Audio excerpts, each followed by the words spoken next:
This is the first dream that I've written down, and it was just from a couple of weeks ago. Okay. So, just for a little bit of background, I'm not working right now. My profession is a nurse, but I'm not working. And in the past, I was a teller. And in this dream, it talks about me being a teller. So I had gone back to work, but I was working at a bank as a teller. In one scene, I was at a branch that didn't seem busy. It was dark outside, and I didn't have access to unlock the doors. I was being trained. I was able to talk to one customer, but not able to help him as a teller. Then I recall being at another branch, a large branch, and I had the feeling that the fact that I was working there meant that I was good at my job. I didn't see myself actually working, but I went into the bathroom there,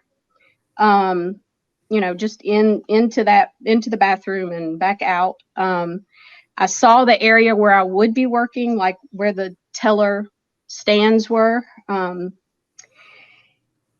And then I was outside of the building. I don't know if it was the back of the building or if it was the side of the building. But I was outside, and everything there seemed very professional and modern.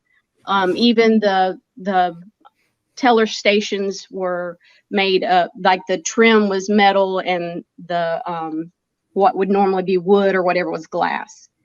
So then I saw myself walking to my car. It was in a lot that was adjacent to the building. It wasn't right outside the building. I was talking and laughing with other people as they were walking to their cars as well. And it was really sunny and nice outside. Then the next thing I know, I was in a different area that reminded me of an airport, because it was like a long corridor with groupings of chairs, but it wasn't actually an airport. I wasn't at an airport. But I was with a woman that in the dream I knew her, but I don't actually know who it was. She was going through some classes that were giving her better opportunities, and she encouraged me to do it as well. I remember feeling apprehensive, but I started taking the classes. In the first class, I seemed to be good at it, whatever it was that we were learning. And I just remember that the seating of the class was like desks that would be in a school, like 8 desks maybe, that were like individual desks that were pushed together. We were facing each other in a little rectangle. And that's different than the seating that was like at the airport, right? Right. Yeah. We moved away from that to another section in that same large corridor area and sat down at these desks facing each other and started learning. Okay. So the first bank you went into was kind of a smaller bank, right? Yeah. And you were going to be a teller there. Yeah. And then you went into a bigger bank and you went to the restroom and you went over by where the teller station was going to be, but you weren't actually working. And then you went outside, right? Yes. Okay. Now you said, I saw myself in the dream.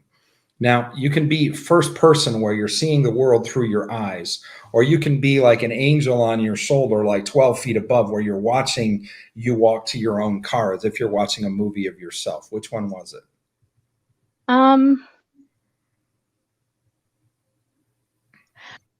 Well, I don't think I was seeing myself. I just experienced myself walking to my car. Okay. So as seeing through your own eyes and right. Yeah. all of that, right? Yeah. Okay. This is super interesting. It's figurative, but it is talking about several new and I believe transition points in your life. First, it's changing careers. Going from being a nurse in real life to being a bank teller. But it's also a play on words. The idea of being a teller represents the idea of being in a speaker role, particularly and perhaps in a speaker role that has to do with handling money.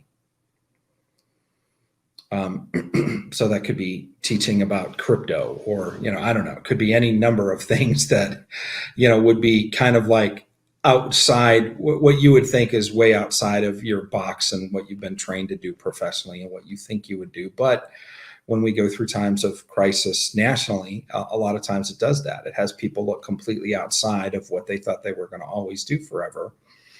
And so this is an idea for you to utilize another gift set I believe that God's given you. So it has to do with either handling money or public speaking or both.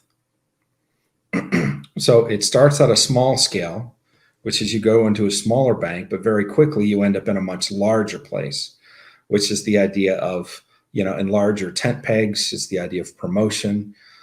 It's interesting too, because when you go in there, you're not really working. You go in there to work and you're going to work there. But what you really do is you go back, you go to the restroom, you go to the secret place inside of this new institution that you're going to be a part of, which to me represents the idea of two things, particularly the idea of the secret place, though it can be a restroom, can also represent the idea of seeking the Lord and wanting to know his desires for you. The other one is an identity check. It's a lot of times women will go in and they'll check their makeup in the mirror, right? It's the idea of self-reflection. So it's the idea of wanting to know what is my identity and what does God want for me is the question you're asking when you're in this new, much larger promoted place where you're either public speaking or dealing with money or both. And then you go outside and then you're walking to a lot, but it's not right next to the building. It's like one over, right? So it's not like the parking lot out front of a bank like you would think. It's something that you have to walk a ways to. It's like on a different lot. And it's the idea that it represents it represents a different lot. Like your lot is different. Your destiny, your purpose is different. You're walking away from something and you're going to your car, which can represent a vehicle to destiny. Your vehicle to destiny. It can also represent your career. But I believe it more represents your destiny in this particular setting. So this is a progression. Excuse me. I yawn sometimes when I work out, and I worked out hard today. So just getting my air back.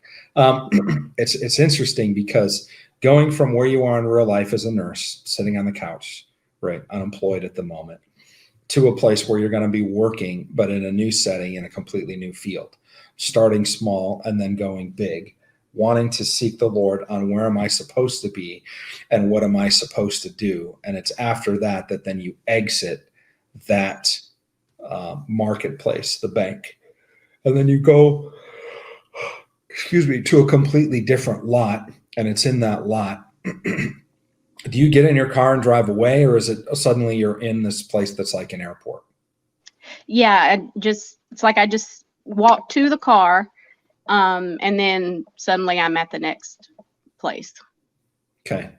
So you walk to your car, you're at the next place, and it's a place where, if it's like an airport, are the chairs like back to back?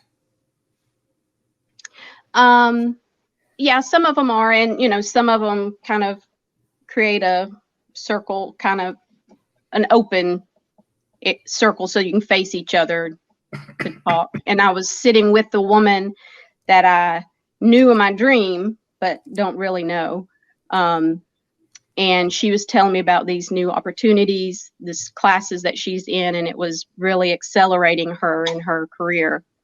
And she was saying that I should do it, and I was very nervous because I knew how I am, that I tend to not finish things, start out on and get a new idea, get something I want to do, and then don't follow through.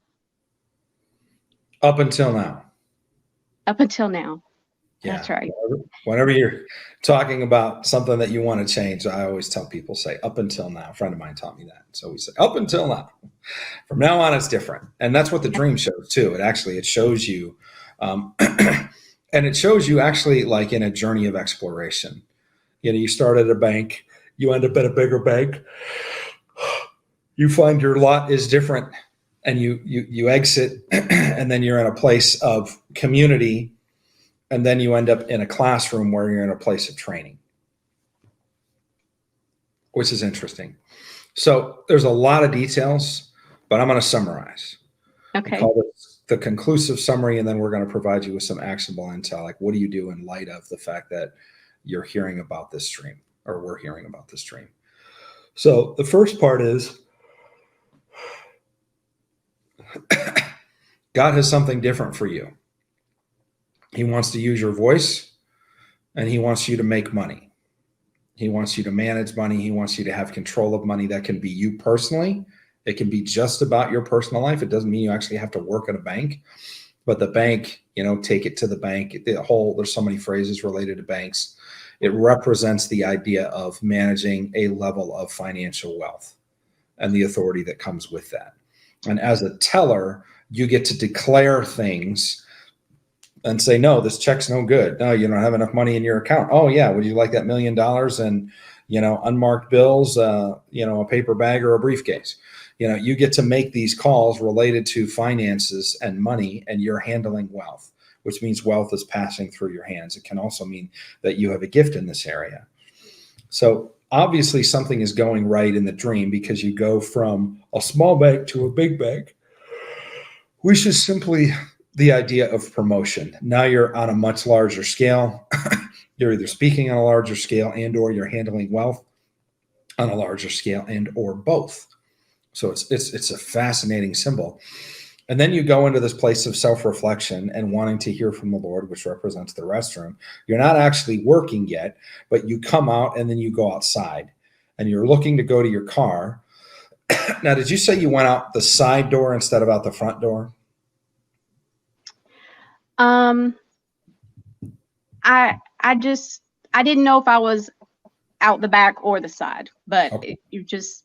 It wasn't the front. Right. So if you don't know, then it's probably not significant, because otherwise those details could be pretty vivid. Going out the side could represent having a side job or a side gig, whereas going out the front could represent your primary thing. That's why it could be important.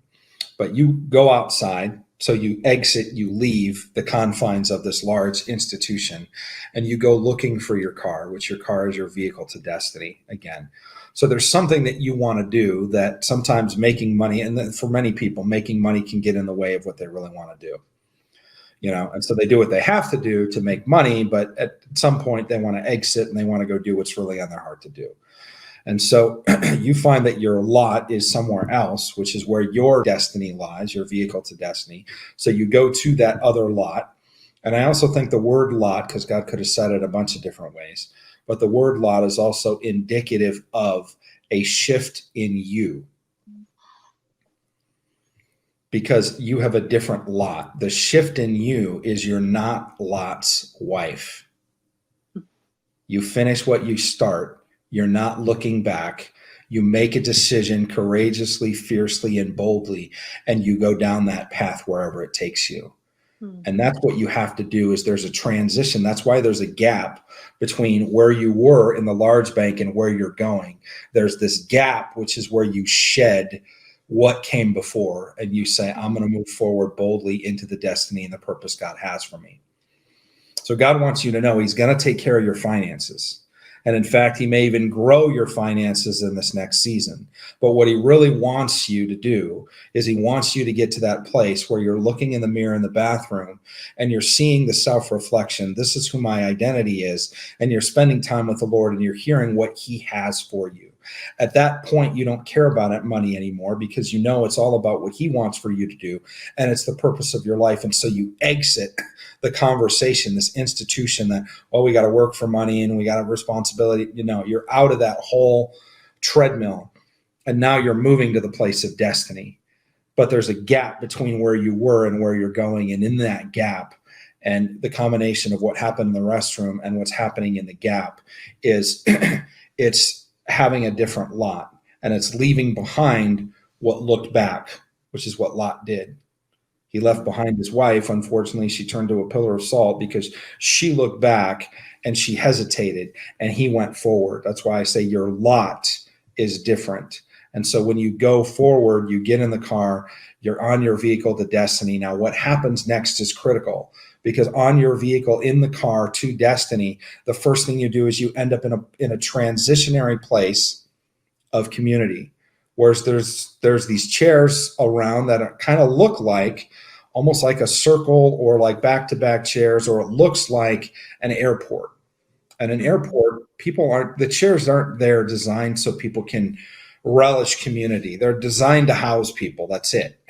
They're in rows, they're facing each other, they're back to back, they're whatever. It's not a place where they're designed to, like a mixer where you want to create, like round tables you would have, right?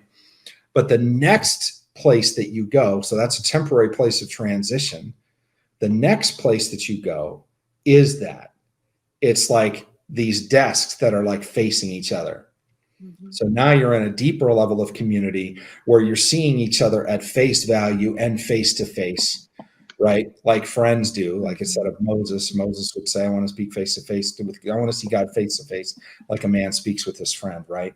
And so that's what you're doing. So it's in a community of friends where you're all learning and you're growing together. And I feel like God has given you literally the next 1, 2, 3, 4, 5, 6 steps of your journey, which is absolutely fascinating. Wow. Don't worry about money. Get to know who you are and what he says about you. Leave the past behind you. You are a finisher. You're no longer who you used to be. You're getting in your vehicle to destiny to fulfill the call of God in your life. You're going to get a new community and you're going to learn. And then he'll show you what's next. This is a dream of direction, of destiny, of identity, and it's amazing. Wow. And this is the first one you wrote down. Yeah. It feels amazing. Wow. That's a lot to take in. That's a lot. Yeah. That's a lot. Yeah. I'm glad we record these so you can go back and hear these again. But this is an amazing dream. I would strongly encourage you to write every single dream you ever get from this point on down. Okay. Because, it's easy to look at this dream and be like, whatever, blah, blah, blah. But there's so much meat on the bone of this dream. There's so much that God is saying to you. And he sees you. I feel like just since I've been watching you, and I've been watching the where you're teaching about the dreams in the Bible and everything, so I'm trying to learn about interpretation, and I do feel like my dreams I'm starting to dream more, and I wish I could tell y'all because at this point I don't have any idea what they mean, but I'm like, oh, there's got to be something good about this. Wow, that's amazing. Well, we're creating resources, and I'll talk about a few of those in a minute, for people that are looking to learn more. So there's things that, classes that you can take and things that you can do. But I feel like this was just this is also an invitation. God wanted to kind of woo you and wow you at the same time with the significance of your dream life. So amazing. Thank you so much. Absolutely. Thank you, Mary Susan, for joining us.